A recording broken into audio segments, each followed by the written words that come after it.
How's it going, YouTube? Welcome to My Comic Life, where today, I just went and got myself a nice cup of joe. There's something about Washington. The coffee over here is so brilliant. Like, coming from California, where all we have is Starbucks. Starbucks is everywhere, right? And I came to Washington, and I expect everybody's going to love Starbucks just as much as we do all around the world. They actually think it's overrated, they don't like it, and they have all these little joints all around every single city, every single street corner. There's a little coffee shop, and the new one opened up, and it's pretty damn good.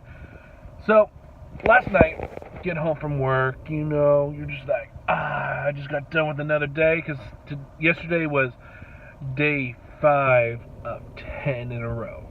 So, it was a halfway mark. Decided to read a couple books. I read Die, issue number 2, The Freeze, issue number 2, and Turok, issue number 1. Turok, I'll talk about first. This is probably the most simplest of stories. Turok, you see this Indian boy being manhandled by some cowboys, and Turok comes in and saves his brother. And they go on the run from these cowboys. And lo and behold, a dinosaur attacks. And everyone's like, what the hell? How is this? There's this dinosaur that's attacking. Well, trying to get a good... There we go. Well, the portal opened up. And now all these dinosaurs are either coming into our world or going into theirs. And to get away, our main antagonists go into this portal. And the cowboys eventually go in pursuit of them. It's a good book. The art's good, the writing's decent, but the story is very light. And if you're just looking for a good action-packed adventure, you'll get that in this. If you're looking for anything deeper, you won't. It's just a middle-of-the-road book. I don't know if I'll pick up issue number 2, but I think I will pick up issue number 2 just to see where the story goes and decide if I want to keep on with it, because it does seem like a very point A to point B Turok story. Now on to The Freeze, issue number 2. This story is a story about a guy who got zapped by electricity at the moment where everyone in the world froze. And because he got zapped by electricity, we think he was the only one that was not affected by this freeze that happened. Everyone just stopped. And everyone he touches gets unfrozen. Now, in issue number 1, it had to have him decide, who do I unfreeze? Like, he unfroze this woman that was pregnant, and she lost the baby because the baby inside of her was frozen, and the body rejected it because she was thinking that the baby was dead. So he has a lot on his plate. Issue number 2 jumps to a point where a lot of people have been unfrozen, a lot of key people who could make a nice community for them. People who knew how to grow their own crops. People who knew how to work on the electricity grid. And it feels to me kind of like a Walking Dead, but done a lot faster. Where Walking Dead is a lot slower paced, and at times when shit hits the fan, it's like really hits the fan. Where this, issue number 2 ends with a point where the girls go into a store, and they've been in the store a whole bunch of times. And when they go in, one of them notices that, hey, there used to be a girl right here, and she's missing. And they find this girl who's still frozen, and she's cut from head to toe. And you got this really cool little excerpt of the writer talking about issue number 2 and why the time jump happened, what was his thought process of it, and he wanted to get to the point where another big event has happened. And we're going to find out who that has been unfrozen is basically killing these people. So some good things are happening in here. The writing's really solid. The art's really solid. It's an extremely solid book. Like, when you read it, it's just like, boom, boom, you're done. And you're just like, oh my god, I gotta know what happens next. So, it feels like The Walking Dead that way. Walking Dead is a very quick and easy book to read through. And when you get to the next you get to the end of the issue, you're kind of like, I want more, I want more. Where in this one, you get the same type of feeling. And then Die, issue number 2. Die, wow.